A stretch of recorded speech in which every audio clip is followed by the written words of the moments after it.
ನನ್ನ ಹೆಸರು ಉಳ್ಕಂಬಿ. ನಾವು 7ನೇ ತರಗತಿಯಲ್ಲಿ ವ್ಯಾಸಂಗ ಮಾಡುತ್ತಿದ್ದೇವೆ. ನಮ್ಮ ಶಾಲೆಯ ಹೆಸರು GHPS ಕರಡಿಯ. ಈ ದಿನ ಮಾನವನ ಹೃದಯದ ಬಗ್ಗೆ ತಿಳಿದುಕೊಳ್ಳೋಣ. ಇದರ ಪದಾರ್ಥವನ್ನು ತೆಗೆದುಕೊಂಡೊಯ್ಯುವ ರಕ್ತ ಸಾಗಾಣಿಕೆ ಪಂಪ್ನಂತೆ ವರ್ತಿಸುತ್ತಾ ಬಡಿಯುವ ಅಂಗ ಹೃದಯ. ನಮ್ಮ ಹೃದಯ ನಮ್ಮ ಎಡಗೈ ಮುಷ್ಟಿಯಷ್ಟು ಗಾತ್ರವಿದೆ.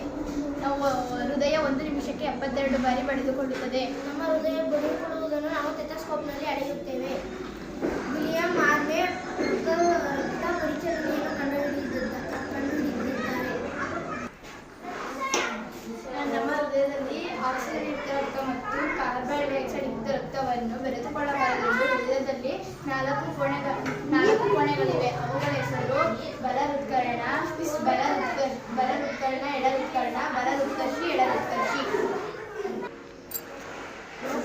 ಆಕ್ಸಿಜನ್ ಯುಕ್ತ ರಕ್ತ ಪಲ್ಮನರಿ ಅಪಧಮನಿಯಿಂದ ಎಡ ಹೃತ್ಕರ್ಣಕ್ಕೆ ಬಂದು ಎಡ ಹೃತ್ಕರ್ಣದಿಂದ ಎಡ ಹೃತ್ಕರ್ಷಿಗೆ ಬಂದು ಎಡ ಹೃತ್ಕರ್ಷಿಯಿಂದ ಮಹಾ ಅಪಧಮನಿ ಮೂಲಕ ದೇಹದ ಎಲ್ಲ ಭಾಗಗಳಿಗೆ ರಕ್ತ ಸಪ್ಲೈ ಆಗುತ್ತದೆ. ಕಾರ್ಬನ್ ಡೈಆಕ್ಸೈಡ್ ಯುಕ್ತ ರಕ್ತ ಊರ್ಧ್ವ ಅಭಿಧಮನಿಯಿಂದ ಬಲ ಹೃತ್ಕರ್ಣದಿಂದ ಬಲ ಹೃತ್ಕರ್ಷಿಗೆ ಬಂದು ಪಲ್ಮನರಿ ಅಭಿಧಮನಿಯಿಂದ ಶ್ವಾಸಕೋಶಕ್ಕೆ ಹೋಗಿ ಶುದ್ಧ ರಕ್ತವಾಗುತ್ತದೆ. ಈ ಪ್ರೋಸೆಸ್ ನಿರಂತರವಾಗಿ ಸಾಗುತ್ತದೆ. ಇದನ್ನು ನಾವು ಈ ಮಾಡಲ್ನಲ್ಲಿ ತೋರಿಸುತ್ತೇವೆ.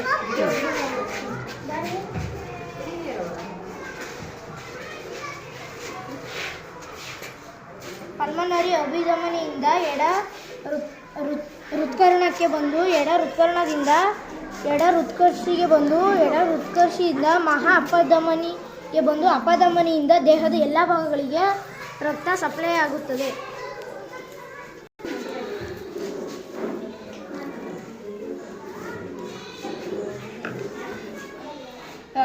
ಕಾರ್ಬನ್ ಡೈಆಕ್ಸೈಡ್ ಯುಕ್ತ ರಕ್ತ ಊರ್ಧ್ವ ಅಭಿಧಮನಿಯಿಂದ ಬಂದು ಬಲ ಹೃತ್ಕರ್ಣದಿಂದ ಬಲ ಹೃತ್ಕರ್ಷಿಗೆ ಬಂದು ಪಲ್ಮನರಿ ಅಭಿಧಮನಿಯಿಂದ ಶ್ವಾಸಕೋಶಕ್ಕೆ ಹೋಗಿ ಶುದ್ಧ ರಕ್ತವಾಗುತ್ತದೆ.